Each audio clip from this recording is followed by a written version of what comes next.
My wife said no touching tonight, so I said no bills tomorrow.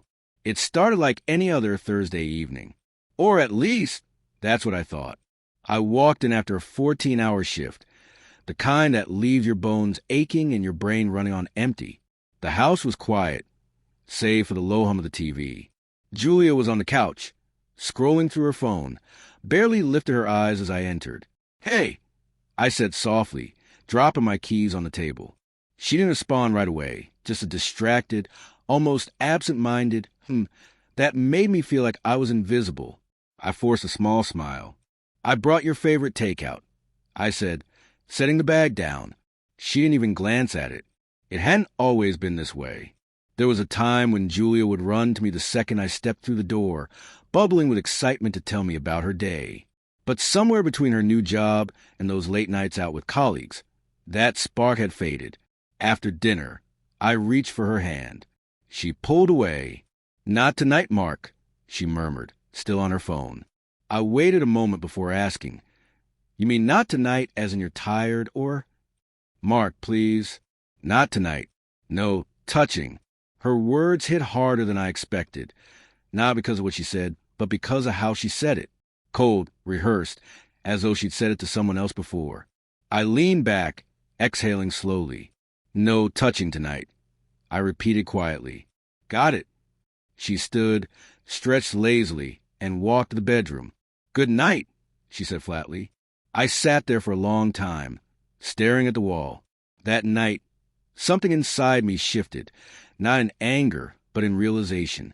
For months, I'd given everything, my time, my money, my patience, and all I got in return was silence. The next morning, when the alarm went off, I didn't make coffee for her like I always did. I didn't pay the bills either. By noon, she called. "Mark, the power's out. Did you forget to pay the electric bill?" I smiled faintly at my desk, staring at my untouched banking app. "No," I said calmly. "I didn't forget." There was silence on the line. Then she whispered, confused, "What do you mean?" I said, "If there's no touching tonight, there are no bills tomorrow." A long pause followed, the kind where you can almost hear disbelief pressing against the silence. Then Julia laughed, a short, incredulous sound that didn't quite reach her voice. "You're joking, right?" she said sharply. I leaned back in my chair, still calm. "No, Julia, not anymore." For years, I had been the one fixing everything. The house, her car, insurance, even the luxury spa visits she claimed were for stress relief. And each time, I convinced myself that love meant providing, no matter how little I received in return. But love isn't one-sided. I was done pretending it was. "Mark, don't be childish," she snapped. "This isn't funny. Neither is being treated like I don't exist," I replied. She hung up that evening. I came home to find her pacing in the living room, arms crossed, radiating anger. "What the hell is wrong with you?" she demanded as I walked in. "Do you realize what you've done? The internet's off. The lights were out for hours." I interrupted her. "You told me no touching tonight.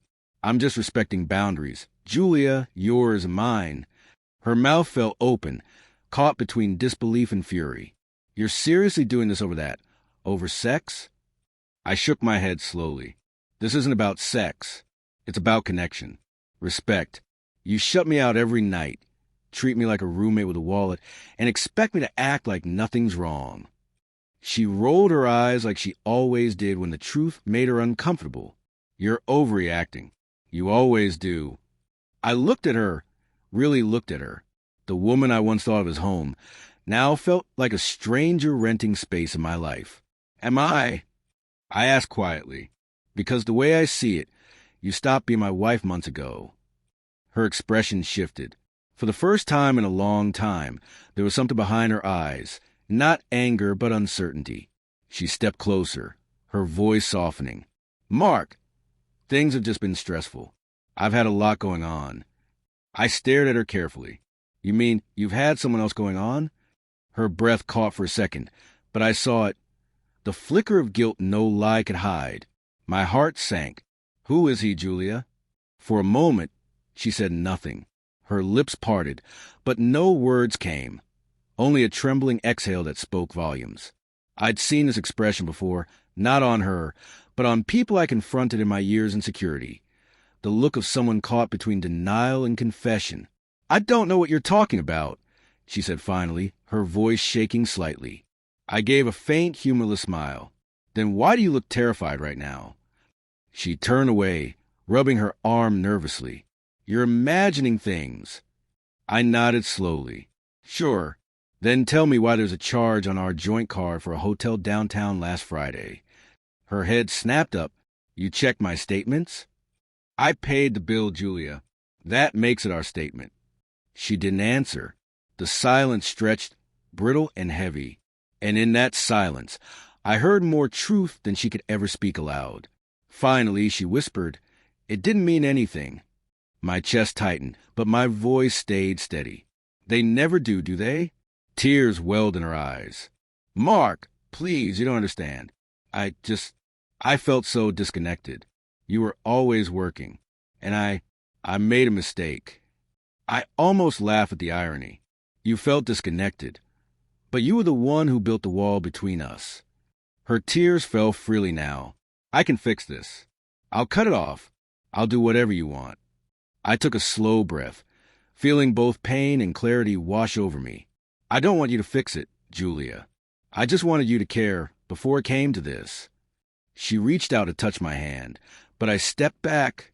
"No touching tonight," I said softly, repeating her words.